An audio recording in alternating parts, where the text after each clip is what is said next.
Pemirsa, rancangan undang-undang haluan ideologi Pancasila mendapat sorotan tajam dari berbagai elemen masyarakat. Majelis Ulama Indonesia, Muhammadiyah dan juga Nahdlatul Ulama menentang keras dan meminta RUU ini dibatalkan.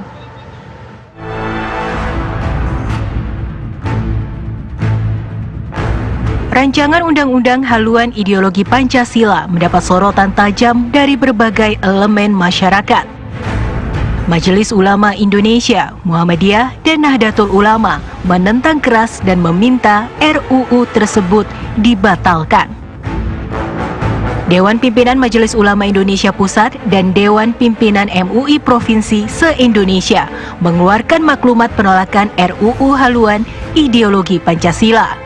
Di dalam maklumat itu disebutkan bahwa RUU HIP tak mencantumkan TAP MPRS nomor 25 MPRS tahun 1966 tentang larangan ideologi komunis di tanah air. RUU ini pun dinilai bisa menjadi pintu masuk bagi partai komunis untuk hidup lagi di Indonesia. MUI juga memandang adanya upaya pemerasan Pancasila menjadi Trisila dan akhirnya menghilangkan aspek ketuhanan dengan Ekasila, yakni gotong royong.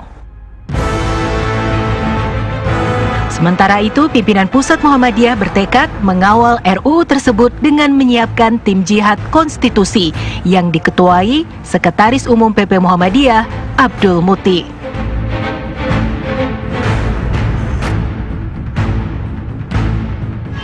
Ketua Umum GP Ansor Yakut Khalil Khawas mewanti-wanti agar DPR tak tergesa-gesa membahas RUU haluan ideologi Pancasila tersebut.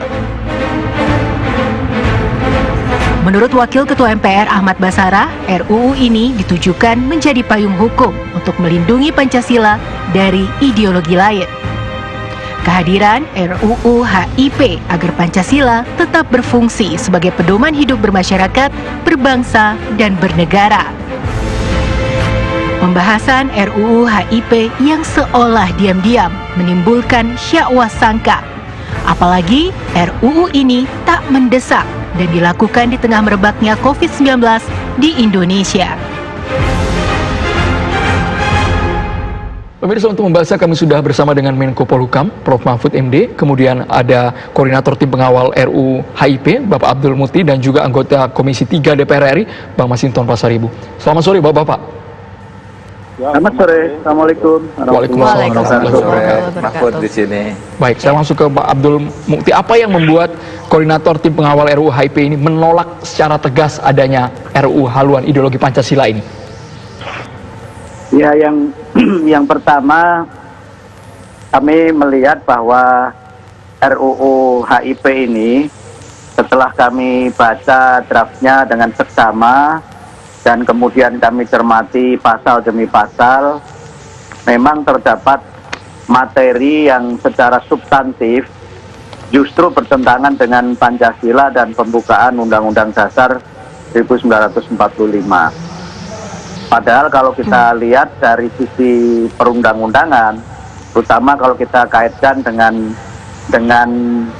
Undang-Undang Nomor 12 Tahun 2011 tentang pembentukan undang-undang, terutama pada pasal 5, terutama yang berkaitan dengan misalnya tentang kesesuaian dan juga yang berkaitan dengan asas dan prinsip yang berkaitan dengan kedayagunaan dan kehasil gunaan.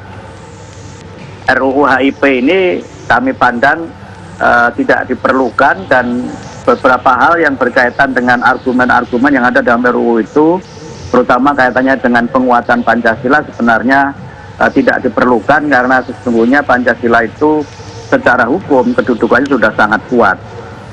Paling tidak sudah ada TAP MPRS nomor 20 tahun 66, Jungto TAP MPR tahun 73, kemudian TAP MPR nomor 9 tahun 78, dan juga TAP MPR nomor 3 tahun 2000, yang juga ada banyak sekali undang-undang lain yang menjadi turunan dari TAP MPR tersebut, serta turunan dari Undang-Undang Dasar yang menegaskan mengenai bagaimana kedudukan Pancasila sebagai dasar negara, dan bagaimana Pancasila sebagaimana yang termaktub dalam pembukaan Undang-Undang Dasar 45 itu merupakan rumusan yang final dan tidak seharusnya dan tidak boleh dilakukan perubahan-perubahan atau penafsiran terhadap Pancasila seperti yang kita miliki sekarang ini.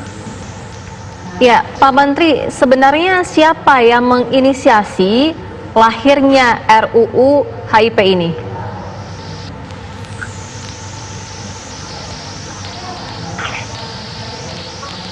Pak Menteri, Pak Menko, Halo? ya, Ya. sebenarnya siapa yang menginisiasi Ya, halo. Ya. lahirnya RUU HIP ini? Ya. Begini, RUU itu disepakati oleh DPR dan pemerintah untuk masuk prolegnas. Artinya zaman sekarang ini lebih terbuka. Setiap undang-undang yang dibuat itu harus masuk di dalam prolegnas. Prolegnas itu merupakan kesepakatan antara DPR dan pemerintah. Nah, di dalam kesepakatan itu ditentukan pengusungnya nanti, pembuat draftnya, artinya pengusul inisiatifnya itu apakah pemerintah apa DPR gitu. Nah, ini pengusungnya adalah DPR. Oleh sebab itu ini adalah usul inisiatif DPR. Oleh karena ini adalah usul inisiatif DPR, maka pemerintah itu belum ikut membahas isinya. Prosedurnya nanti DPR menyampaikan ke pemerintah. Sesudah pemerintah membaca itu, kemudian pemerintah mengirim respon. Kalau respon itu, kalau bentuknya pembahasan atas isi, ada yang setujui, ada dikurangi, ditambah, itu nanti disampaikan dalam sebuah surat presiden untuk dibahas bersama. Nah, sampai saat ini pemerintah itu belum merespons, sampai kita wawancara ini belum merespons terhadap rancangan undang-undang itu, karena itu kan baru masuk ke pemerintah. Jadi pemerintah terus harus mendiskusikannya dulu. Beruntung kita punya aktivis seperti Pak Mukti sudah membaca lebih dulu, karena dia sendiri kan bisa baca, bisa buka internet, bisa buka apa. Kalau kami kan harus resmi membahasnya, kan gitu. Saya kalau secara perorangan saya sudah baca dan saya sudah punya catatan-catatan untuk disampaikan kepada pemerintah nanti. Begitu. Prof Mahfud, ini kan masih RUU, tapi bagaimana Pak Menko bisa menelaah ketika ada kontroversi di pasal 7 ayat 2 yang menyebutkan Pancasila, ciri pokok Pancasila berupa trisila, yaitu sosio-nasionalisme, sosio-demokrasi, serta ketuhanan yang berkebudayaan. Terkesan aspek dari ketuhanan dipindahkan ke aspek gotong royong, Pak Mahfud.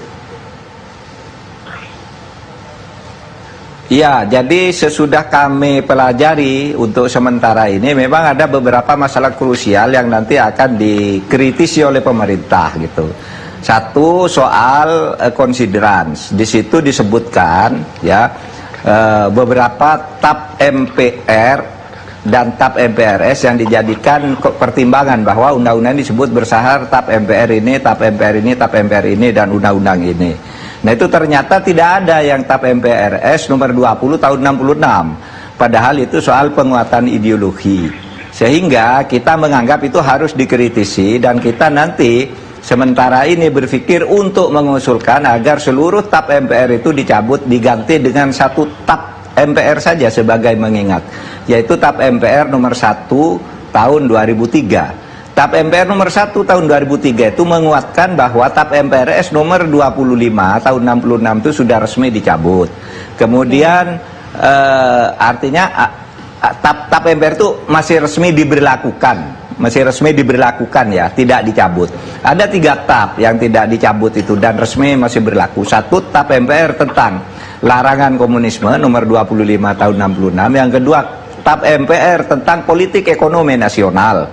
Itu kalau tidak salah nomor 16 tahun 99. Kemudian ada TAP MPR satunya lagi tentang hasil jajak pendapat di Timur Timur.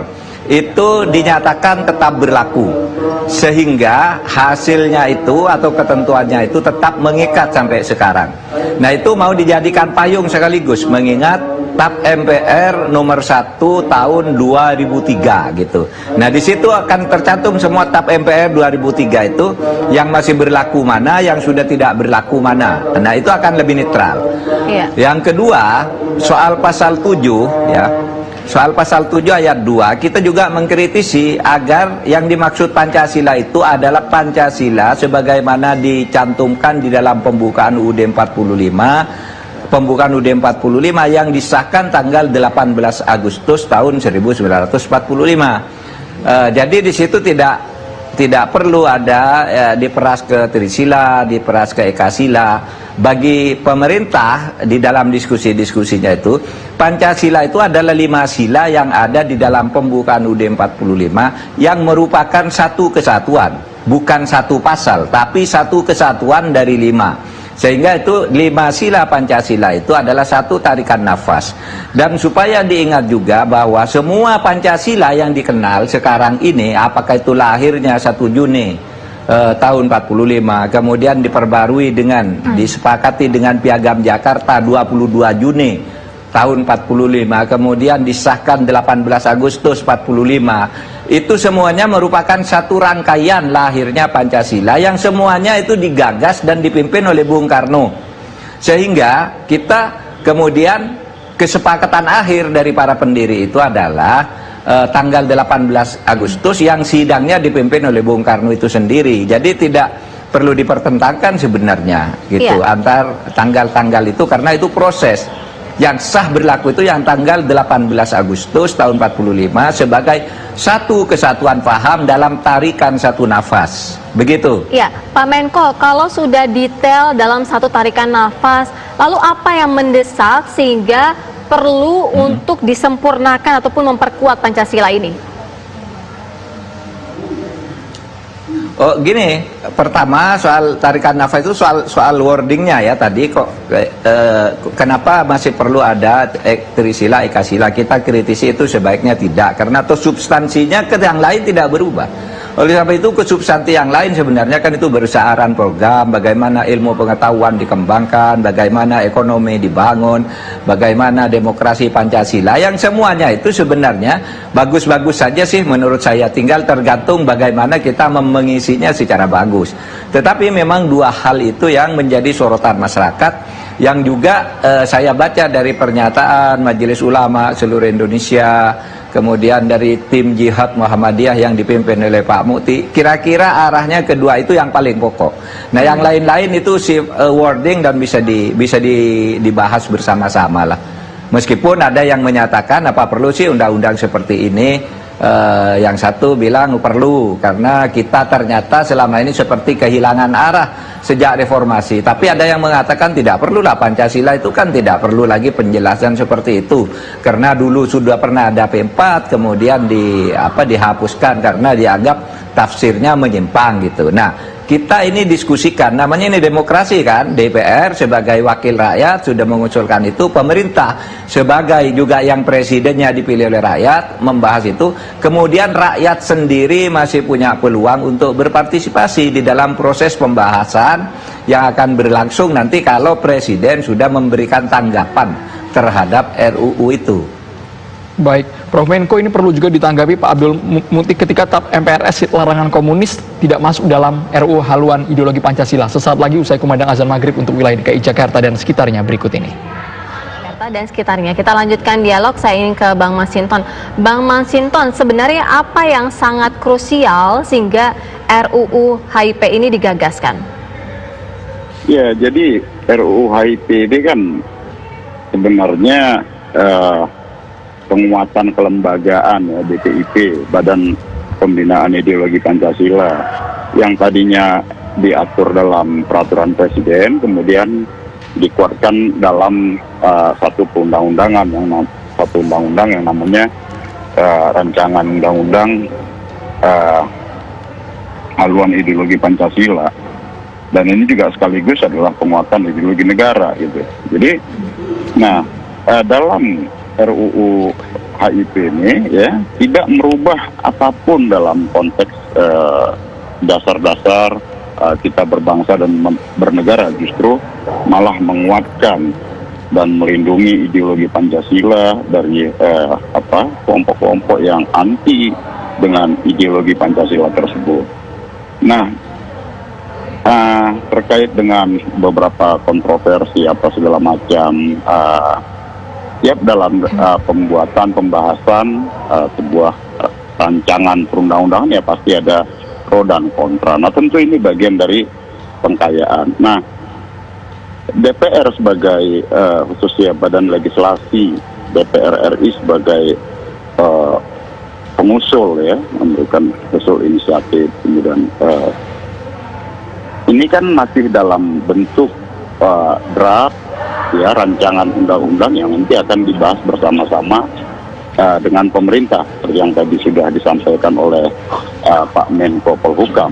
Baik, Nah, Bang Masinton. tentu Dalam draft ini Bang, kan ada pasal 7 RUU HIP terdapat frasa ketuhanan yang berkebudayaan.